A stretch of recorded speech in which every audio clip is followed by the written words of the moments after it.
Hello everyone, welcome back. My name is JD Sharma and you are watching English, and in this video we are going to talk about essay, its genesis, its origin, its types and various factors that contributed to its development. At the same time we will talk about some of the essayists who have contributed to its development. So let's start the video. First of all, let's talk about its genesis. Essay derives from the French word essay. This means attempt. So basically, it is an attempt to give the expression to your thoughts. If you feel like writing something on some topic, this genre will be very helpful for you. And in general sense, it is a composition, a kind of composition, and that too in prose. A short composition in prose. And as far as its length is concerned, there is no parameter whether this should be of these many words. It varies from the writer's expression. If he wishes to complete his essay in a few words, just like Francis Bacon, in all his essays you can find barely 2 pages or 1 page. So in a very laconic way, he has expressed himself, and that too in a complete way, in a consolidated way. And it can be any even big treatise like essay, just like essay concerning human understanding. So length, there is no parameter like Bacon's essays, which are of only a few hundred words. So they can be as short as the essays of Bacon, or they can be long, just like essay concerning human understanding. This was by John Locke. So it is treatise like length. He has described his thoughts in a lengthy way, in an elaborated way. So we cannot have any certainty or some kind of set standard as to what kind of length an essay should have. From a few hundred words to few thousand words, it can range. However, if we want to write a successful essay, so we should confine ourselves in a few hundred words only. The kind of length that can be finished in one sitting reading. It can be described formally or informally. Since there is no set parameters or standards as to the essay should be only in a formal language or an informal way. So it varies from writer to writer, essayist to essayist. If a person like Bacon wants to say something in a formal way in just a few hundred words, so he can write something in a formal way. Or a person like Charles Lamb, he can express himself including the experiences of his own life and in a matter-of-fact voice, in an informal voice. And it can be on any range of topic. No certain kind of topics are prescribed for essays. Anything or everything can be the topic for the essay. Just like I read in one of the essays of A.G. Gardiner, any peg will do to hang your hat. Hat is the thing. So topic is just like a peg. Peg you must have seen in the walls, just like we say in Hindi, khuti, on which we hang our clothes. So any peg will do to hang your hat. Hat means expression, our thoughts. So in the same way, any topic will be quite capable of expressing our thoughts. The important thing is hat. If the readers are able to see something, read something, get something, it is your expression. It is your thoughts rather than the topic. Topic will simply guide them to your thoughts. But ultimately your thoughts will be reflected and then they will leave an indelible marks on the readers. So topic, as far as topic is concerned, any or every kind of topic will do. If you want to write an essay, we have to simply select any kind of topic. The important thing, how we develop our thoughts on that particular topic. We can write thoroughly in a formal way, or we can include our own experiences, the experiences of our life, and certain instances of our life we can also include and develop our thoughts. So essay is a kind of short composition, as I told you earlier, that it should be preferably short composition. It should be as short as should be completed in one sitting. So it is a kind of short composition in prose, and that discusses some matter, some topic, and expresses a point of view. And it aims to persuade us to accept thesis, accept something, some kind of thesis, some kind of ideology, some kind of topic, some kind of thoughts. Thesis, I mean the kind of thinking or thought process or a point of view. So it tries to persuade us to accept. It is written such a way that by the end we complete the reading of the essay, we feel like being persuaded by this writer's views, or simply it aims to entertain us by the thoughts of the writer, of an essayist. If we talk about the length of this essay, as I've told you earlier, that some essays are as long as a treatise, but it is not a specific treatise.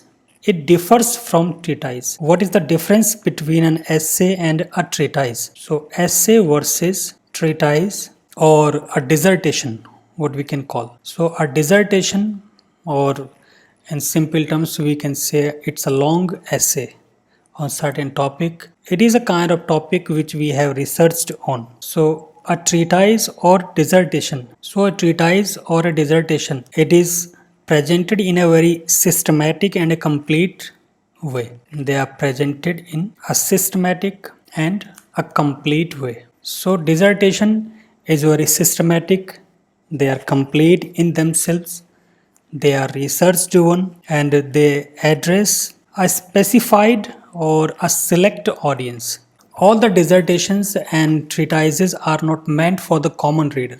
While on the other hand, essay, if we can talk about, it is unsystematic. It is written the way the writer feels or thinks about certain topic, and it addresses a common reader or general reader.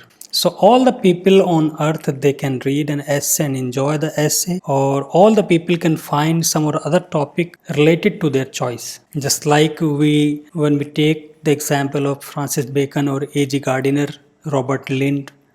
So these guys have written essays on almost all certain normal topics which concern the daily life of common people. So essay is primarily unsystematic. It cannot have any specified length. It simply discusses some kind of matter. It expresses certain point of view. It tries to persuade us to accept the point of view rather than to impose something, unlike treatise and dissertation. The only thing that can be compared between this essay and treatise is its length in the hands of some essayists like John Locke. So these people, there are only a few people who have written long or dissertation length of essays. So while we can talk about this, so when we talk about essay, it is simply a short composition that too in a very unsystematic or addressing a common reader, dealing with a common topic, and in a very formal or informal.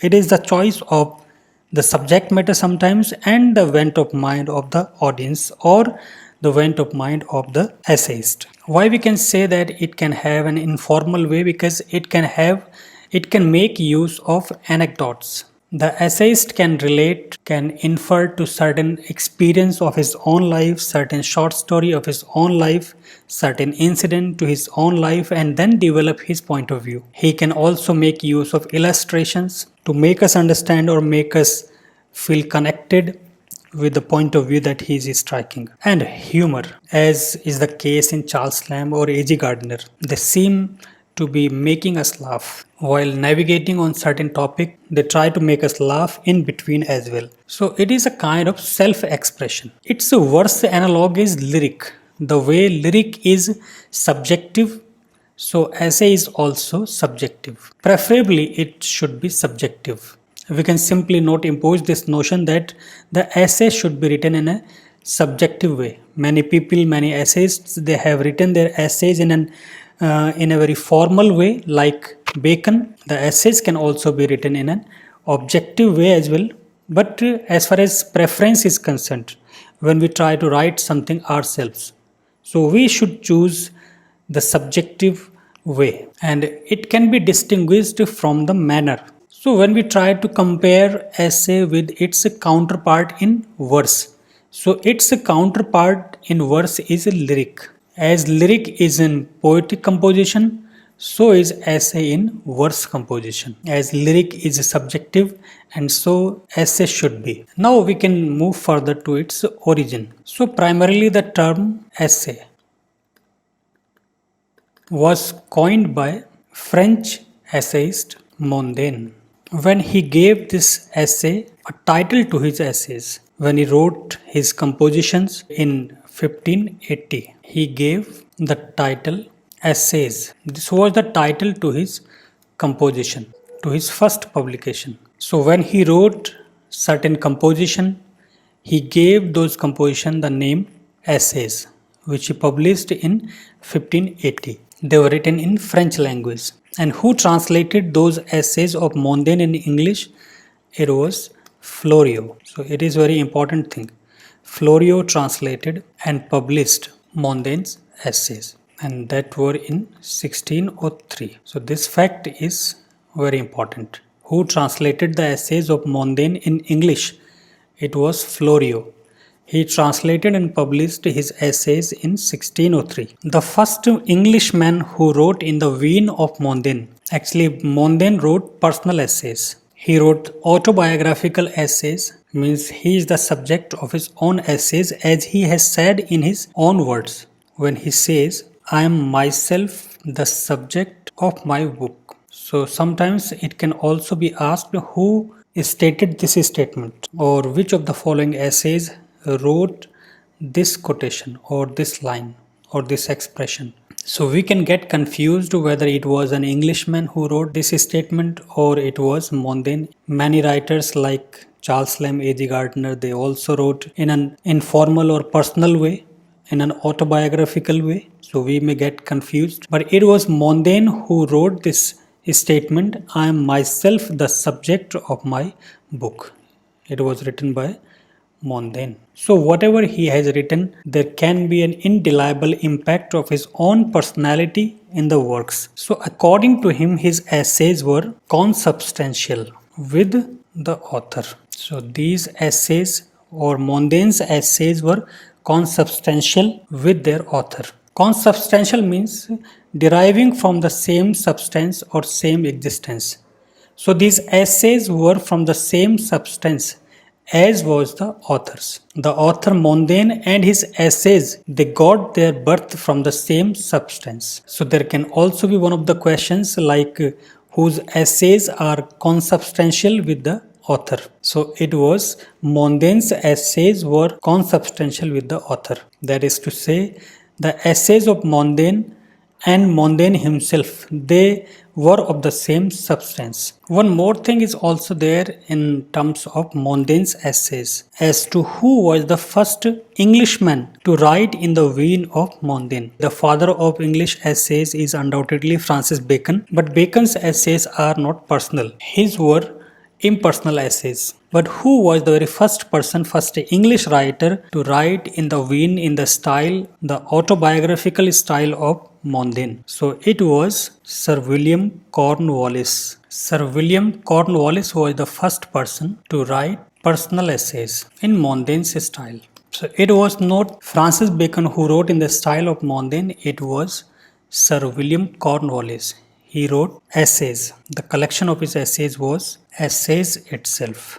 It was the collection of his essays that was published between 1600 and 1601. So they were the reflection of his own personality, as was the case with Mondaigne. Now next turn to Francis Bacon, the father of English essays. So it was undoubtedly Francis Bacon. Bacon took the form of this literary genre essay from Mondaigne himself, but he did not copy his style. He wrote in an objective way. Actually, Bacon attempted towards the elucidation of the subject and always from his own individual point of view. He tried to elucidate the subject from his individual point of view. That's why his essays are packed with practical wisdom. We can find that there is a lot of worldly wisdom, practical wisdom in his essays. In every line of his essays, we can find the world of knowledge, information and wisdom.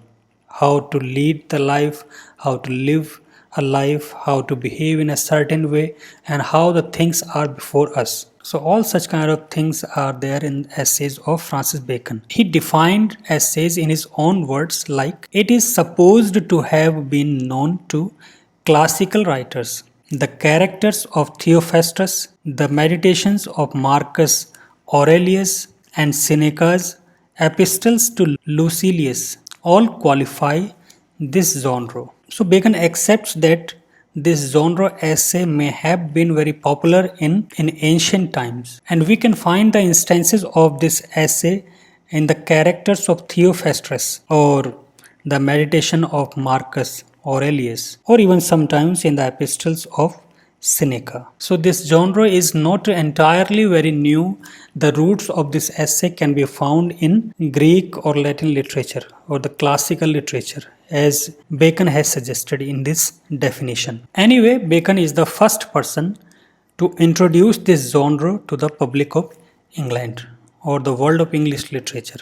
So that's why he is termed as the father of English essays. He inaugurated the English use of the term that was coined by Mondin, essay, in his own essays. Essays from this word essay.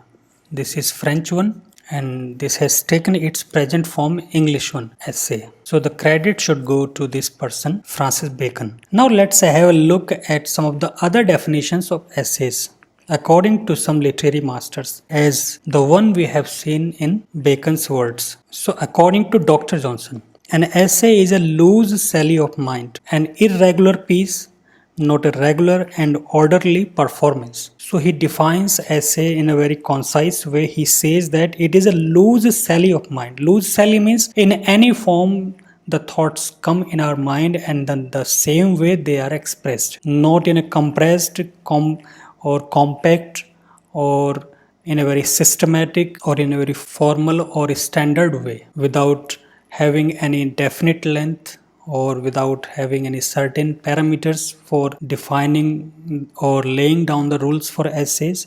It is merely a loose sally. Sally means expression of mind, a loose kind of expression of mind. As I told you earlier, that its verse analog, verse counterpart is lyric. So lyric is a personal expression. So in Dr. Johnson's words, even an essay is a very loose expression of mind's creation, kind of composition that is not systematically arranged or systematically composed, or it has not been researched, or it has not been given a very compact or complicated shape. It is not that orderly. So the way we feel, the way we think about some topic, and the same way we go on expressing. He also says it is an irregular piece. Irregular means it should not or it does not have any definite shape. Definite shape means definite length. And how many words a perfect essay should be. There is no certain kind of formula like this. Or an essay should not be any irregular or orderly performance. So in these very few words, Dr. Johnson has summed up the very essence of essay, and then in the same words he has laid down some of the very rules or the principles for composing this genre, this essay. In the words of Saintsbury, an essay is a work of prose art, the after-dinner monologue of an interesting and well-informed man. So Saintsbury also seems to be saying the same kind of thing. He says that an essay should be work of prose art. It is not merely any kind of prose. That's why it is one of the genres of literature. It should be an artistic composition. Though it is written in prose, but that prose should be artistic, not any kind of common prose. It should give an aesthetic pleasure, like its counterpart, the verse, poetry. So it should be artistic composition. Second thing, it should be an after dinner monologue of an interesting and well informed man. A person who is well informed, a person who possesses great information, knowledge, and when after dinner he feels like composing something, so the result should be this essay. So the composition of a very well informed man, the thoughts, ideas in an abrupt way of a very informed, well-informed man. A person who is supposed to have come across many challenges, many life experiences, one who has seen the life at a close range, one who has the world of experience, the world of knowledge. So when he sits after dinner means when he is in his leisure time, leisure hour. So whenever he feels like thinking something or composing something or giving an expression to his thoughts, or rather to his wisdom, or rather to give a piece of wisdom to the readers.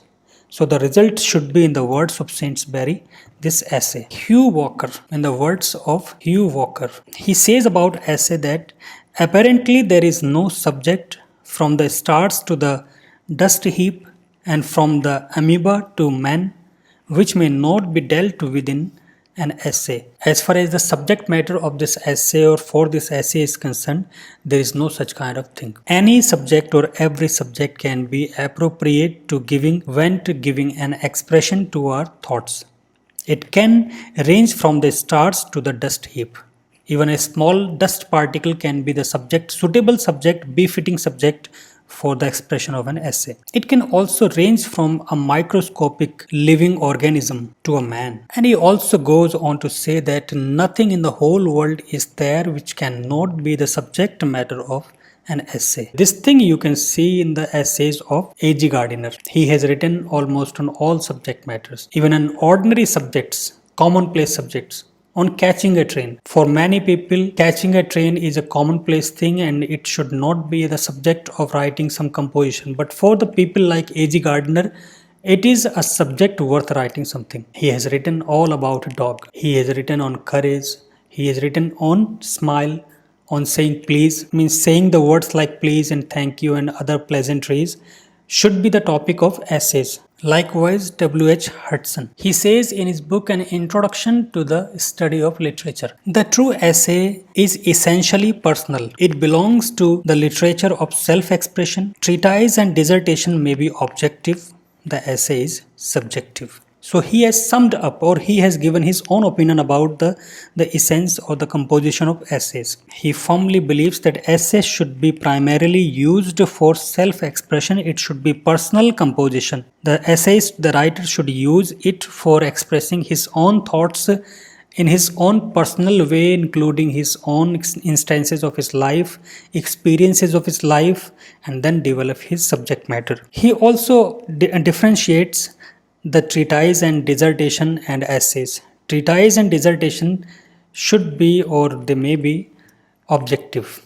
And as a matter of fact, they should be objective because they are formally written on certain topic. They are researched material. But unlike these two things, treatise and dissertation, and essay should be subjective. In the words of George Crabbe, the essay is the most popular mode of writing because it suits the writer who has neither talent nor inclination to pursue his inquiries further, and the generality of readers who are amused with variety and superficiality. So he moves a step further. He says that an essay is the very important genre, a popular genre which can fit any audience and which can be handled by any kind of writer. To be an essayist, it is not necessary to be trained in that way, to have a flair for this kind of composition. Any person, even an ordinary person, can write an essay. It does not require any specified talent or some inclination or some inbuilt talent for writing an essay, nor it requires certain kind of inquiries. And likewise, it does not require a specified audience. Like I said before, the essay targets a general audience. Means all the people can relish, can enjoy, can understand the essay. We don't require a specified or a select audience to understand essays. Any person can enjoy, any person can understand essay. According to Sandbow, it is one of the most difficult as well as delightful forms of literary expressions. It implies the power of condensation or of saving much in little. So according to Sandbow, it is not that easy a composition. He feels that it is not an easy task, it is a difficult one. But all the same, it is a very delightful form of literary expression. The one who writes feels delightful in composition, And one who reads those essays feels delightful in that reading. It does not pressurize the mind of either the writer or the reader. In a very light-hearted manner or in a matter-of-fact voice, a writer can write an essay or a reader can enjoy the essay. Moreover, it has the power of condensation. It can condense multitude of ideas, plethora of ideas, and that too in a limited way, in a very laconic way, using as few words as possible, like we have seen in Bacon. So it can contain a world of knowledge, and that too in a very limited way. In a few words, few hundred words perhaps, we can write. If a person has expertise enough to write those things in that way, can contain a world of his knowledge in that 2 pages or 3 pages. Now let's talk about the types of essays. In English literature, we have many types of essays. So first, it is aphoristic essays. And when we read this word aphoristic, the very first name that comes before us is of Bacon. Bacon's was an aphoristic style, and he should be given the credit of transplanting the essay into England. He not only transplanted the essay into England, rather he gave it an objective turn. He took this form from Mondin, which was a personal essay, but turned it into an objective way, objective impersonal way. That is to say, his essays do not present Bacon in his essays. The impact of Bacon's personality is least manifested in his essays. He entertains his readers with counsels in his own words, counsels civil and moral. So he wishes to give counsels. Counsels means he poses or he assumes the role of a counselor. In his essay, he is more a counselor than an essayist. He gives a world of knowledge, a world of practical wisdom. In a civil means how to lead common life and how to keep the moral intact with it. And these counsels are conveyed in a very short, crisp sentences. The sentences which read like aphorism. Aphorisms which can further be expanded into a treatise. His essays are not merely essays. His essays are full of many aphorisms. Proverbs, aphorism. Aphorism in Hindi we can call it sukti. So there are many examples in all his essays or which are read as aphorisms. That's why his essays or the essays like his, they are aphoristic essays. So aphoristic essays are short and crisp sentences which read like aphorisms. Deacon Church says in this connection, they are like chapters in Aristotle's ethics and rhetoric and virtues and characters. They are what they have to say without preface. And in literary undress, without a superfluous word, without the joints and bands of structure. They say it in brief, rapid sentences, like the strokes of a great hammer. No wonder that in their disdainful brevity, they seem rugged and abrupt, and do not seem to end but fall. So the words of Deacon Church clearly express or define the very essence of Bacon's essays in particular and aphoristic essays in general. He says that each essay is as comprehensive, containing as much information as we expect in Aristotle's ethics or rhetorics. His essays need not any preface, but without a preface they start telling in a literary way. They start communicating the world of wisdom, the practical wisdom, even without using a superfluous word. Second type is character essays. Actually, in the starting of 17th century, the essay took form of character sketches. Few writers, they handled the genre of essays from aphoristic to the essays containing the character sketches. So that was in vogue in early 17th century. So in the starting, some writers they used this genre, this form to sketch characters. These essayists were Joseph Hall, Thomas Overbury, and John Earle. They imitated Theophrastus. Theophrastus was a Greek essayist or character writer. In Greek literature, Theophrastus, he wrote character sketches, and they also imitated the Roman writer Seneca, who also wrote character sketches. Particularly Thomas Overbury, he modeled his collection of characters. This collection was titled as Characters, that was published in 1614, and it was primarily modeled on Theophrastus. So among these three writers, Thomas Overbury seemed to be very much influenced by the way Theophrastus wrote. John Earl also wrote some character sketches, and the title was Microcosmography. Microcosmography was the collection of his character sketches that was published in 1628. He also imitated the style of Theophrastus and Seneca.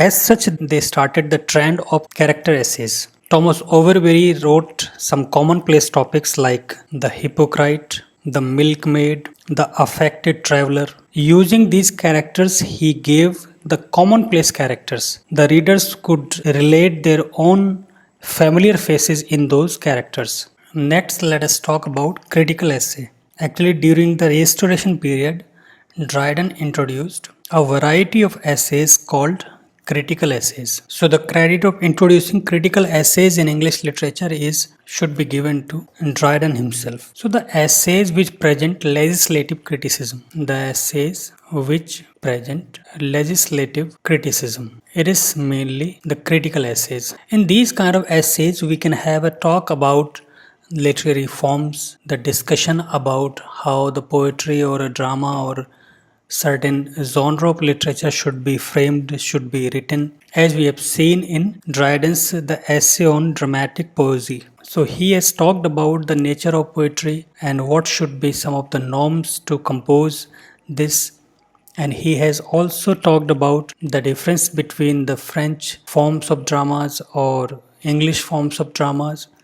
So basically, the legislative kind of criticism is there in critical essays. We can also the same kind of thing in the preface to his fables. So in these essays, Dryden has elaborately dealt with the forms of literature and some kind of do's and don'ts and some kind of precepts and principles that govern these genres of literature. So the essay which deal this subject matter, they are critical essays. Similarly, De Quincey's Essay on Murder considered as one of the fine arts. This is also critical essays. And later on in Victorian age, Matthew Arnold, Walter Peter, John Morley, Leslie Stephen, J.A. Symonds, etc. They carried this form of essay, that is critical essay, further. T.S. Eliot's critical essays are also to be noted here. His critical essays like Selected Essays and on Poets and Poetry.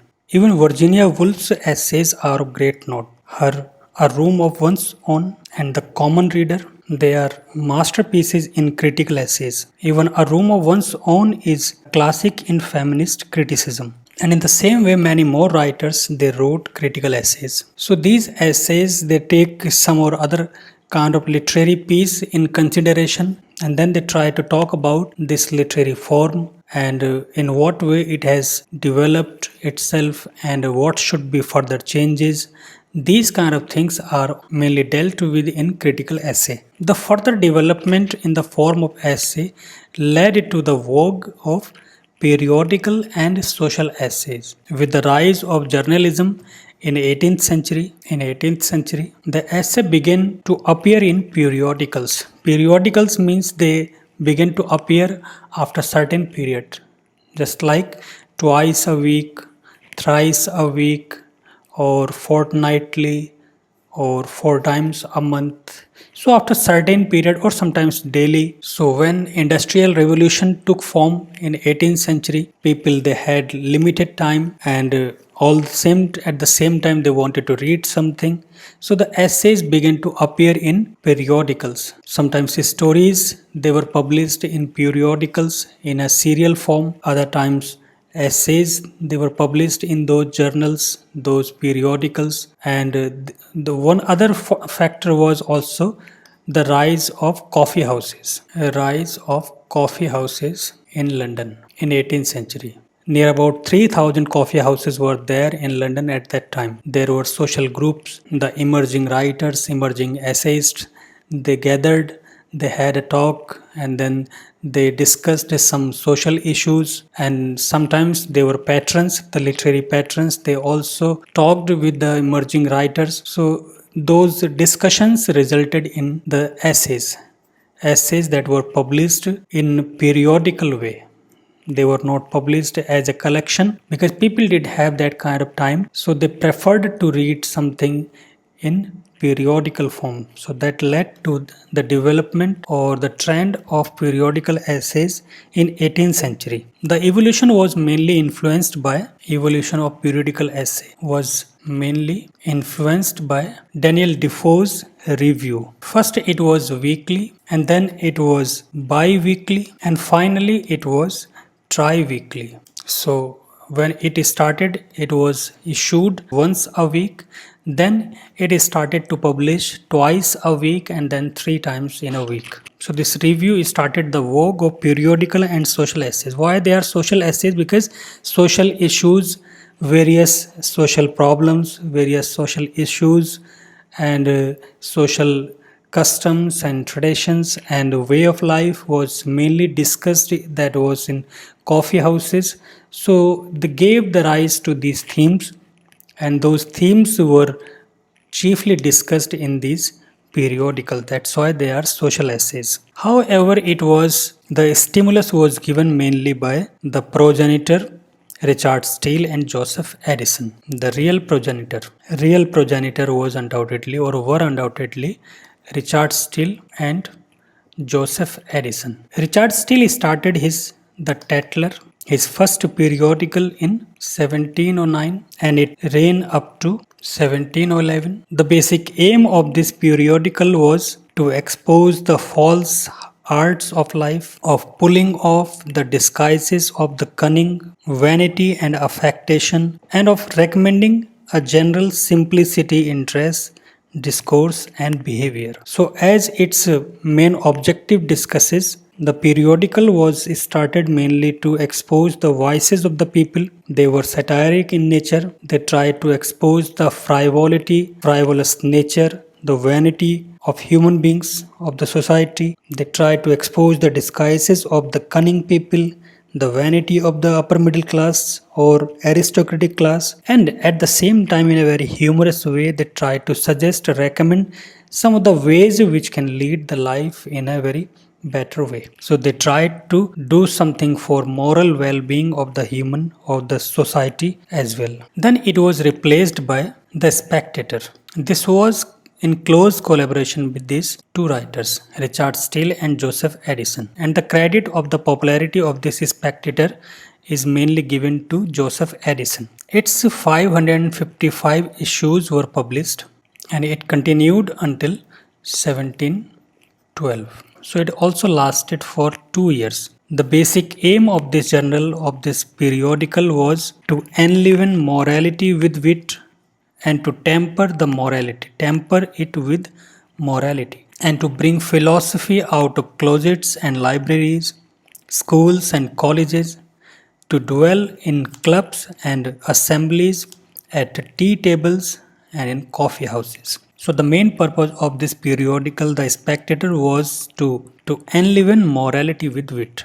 Means in a very witty manner, they tried to regenerate or to give life to the morality among the people, in a witty manner, in a very satirical manner, light-hearted satirical manner, by exposing the frivolous nature of the human being. The morality should take place instead. The periodical also intended to bring the philosophy out of the closets and libraries. Their aim was to discuss the philosophy of life that was merely contained in libraries, in books, and as such they would be discussed at tea tables, in coffee houses, or among the schools and colleges, so that the people at large should discuss about some general problems, and as such they should do something for their betterment. In that way, their vainglorious nature, their vanity, their showing off, or some other trivial nature should be exposed,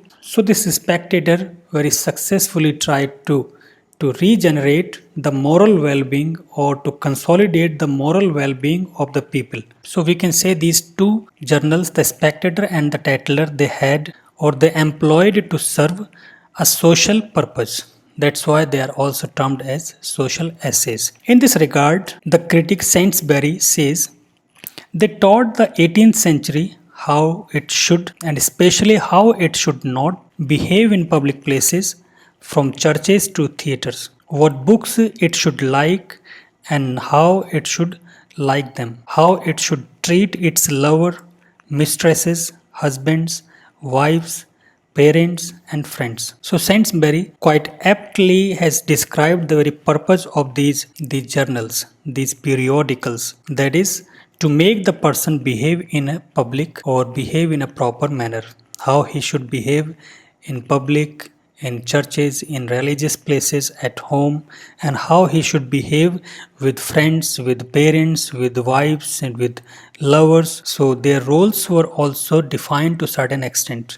How he should be amicable in his behavior and how he should turn out to be a very acceptable kind of person. So these things were elaborately discussed in these essays, and in a very witty and humorous way they even exposed the trivialities, the frivolities of the human beings, so that they could reform themselves, reform their behavior. Actually, earlier function of the periodical essays was for literary criticism and delineation of character. And in this regard, Addison invented a new kind of club of characters. As we have seen in Sir Roger at Club, we meet 5 distinct people whose life the spectator has shown, whose character sketches he has given, and this shows the impact of Theophrastus even. As far as other periodicals of great note in 18th century they were concerned, so they were The Guardian, it ran in 1713. The Englishman, it also ran in 1713. The Town Talk, 1716. The Plebeian, etc. Plebeian, that ran in 1719. So these periodicals were of great note. They were also very popular in 18th century. However, other important essayists who left an undeniable mark on English literature, that was Dr. Johnson. His journal, The Rambler, that ran from 1750 to 1752. It was a twice weekly periodical. He published yet another journal, that was The Idler. The periodicals of Dr. Johnson focus on moral well-being and didactic aspect of human character. So as we know that Dr. Johnson's pursuit was for the moral well-being of the human characters, human beings.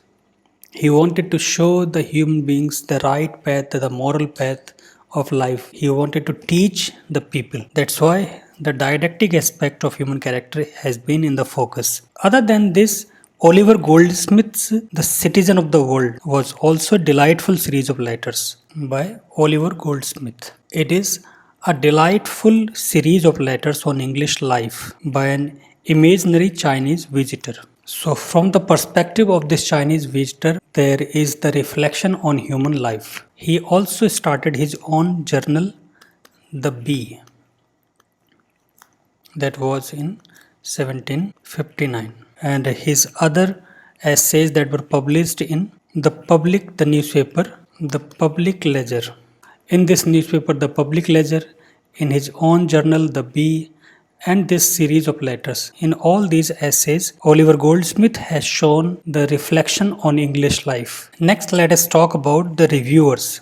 At the beginning of 19th century, there emerged critical journals commonly called the review. They started at the beginning of 19th century. So these were the critical kind of journals in which the literary pieces, literary creations were discussed at length. These critical journals were called reviewers. They mainly concerned with social and personal topics, literary criticism, that is to say, they dealt with the literary pieces for criticism. Whenever any new book was released, book of poetry or essays or some drama was published or some novel was published or short story collection was published. So these reviewers reviewed them critically, and the critical acclaim meant a lot for the readers and the writers. It was generally a parameter as to which book was worth reading. Just like whenever any new movie is released, so we see the reviews, how the critics of film industry they see or they review, they rate it, and in what way they feel that the movie is worth watching, or what are the facets and aspects that the directors and the actors have performed exceptionally well, and what are the loopholes and what were the shortcomings. So likewise the literary pieces were discussed and reviewed in these reviewers. So it was for literary criticism as well. The initial famous reviewers were the Edinburgh and the Quarterly. Edinburgh was notorious for the criticism of Wordsworth's criticism. In the earlier phase of Wordsworth's literary life, this review Edinburgh criticized him severely, and this Edinburgh is now defunct. It is no longer in existence, and it was a Whig organ. It mainly favored the Whig party, a Whig organ. Since William Wordsworth was a Tory, so this review, the Edinburgh, criticized him. So it can be said to be partial in its treatment. And it was edited by Francis Jeffrey. Quarterly, on the other hand, is still in existence. It was a Tory organ. So on the one hand, the Whig party had their review, the Edinburgh. On the other hand, the Tory party, they had their review, the Quarterly. And it is edited by William Gifford. So the essays that concerned the social or personal problems, or the essays which concerned the literary pieces, their demerits, their merits, or the literary part, their form, their characterization. So these essays, they came in the category of reviewers. The writers like Robert Southey, Walter Scott, William Hazlitt, T.B. Macaulay, Thomas Carlyle, they contributed to these reviewers, this Quarterly and the Edinburgh. In this connection, the critic Saintsbury observes these two periodicals representing the two great parties and amply furnished with literary ability took solid place at once, and for many years continued to be headquarters of serious discussions on politics, literature, religion, philosophy, and things in general.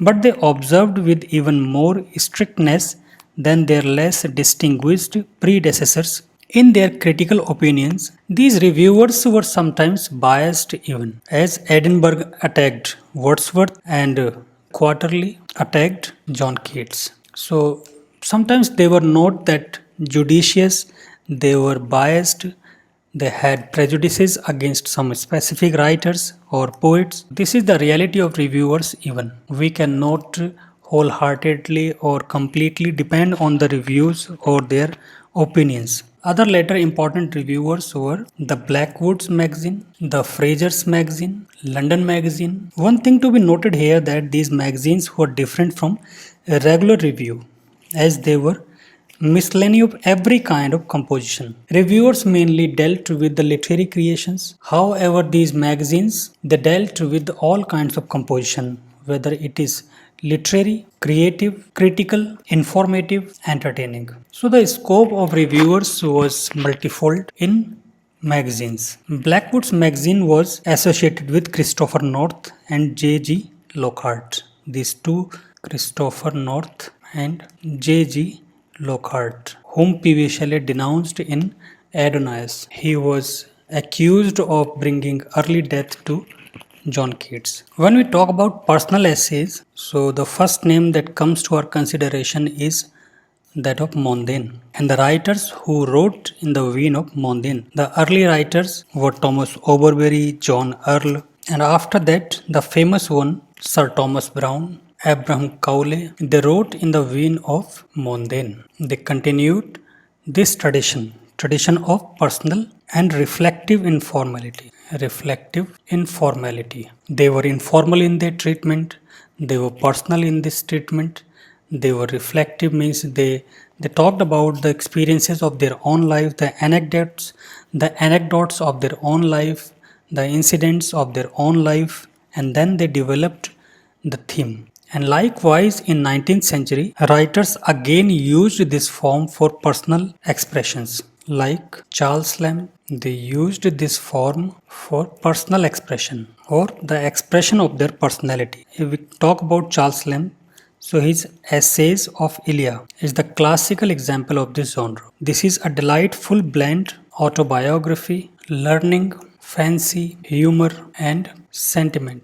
We have a perfect blend of humor and pathos and sentiments, emotions and imagination that too based on his autobiographical incidents. In this connection, E.V. Lucas says a good essay, more than a novel, a poem, a play, or a treatise, is personality translated into print. Between the lines must gleam attributive features, or we remain cold. So he feels that the perfect use or the successful use of this genre is to express one's personality, to reveal one's core of heart into the print, into the lines. Other writers like Lew Hunt, William Hazlitt, R.L. Stevenson, Coleridge, and De Quincey, etc. They also gave vent to their personal feelings in their essays. They were the main exponent of this personal essays, genre of personal essays. Some of the important essays of these writers like Hazlitt's On Persons One Would Wish to Have Seen and On Life in General. These two essays are among his personal essays. Lew Hunt's On Getting Up on Cold Morning. Likewise, De Quincey's On Knocking at the Gate in Macbeth. These are some of the essays of these writers, these essayists which are of great note. They are worth reading once a life. So that is all for now. Hopefully this video has added something to your present knowledge of essay. This video is primarily helpful for all the aspirants of TGT, PGT, UPTGT, PGT particularly, and UPGIC lecturer. Moreover, this video will be helpful for the students of graduation and post-graduation because it is there as a short note in their syllabi. So like this video, share it among your friends so that all the people are benefited, and subscribe to the channel if you have not subscribed so far so that you keep receiving all such kind of videos at the earliest in future. Thanks for watching.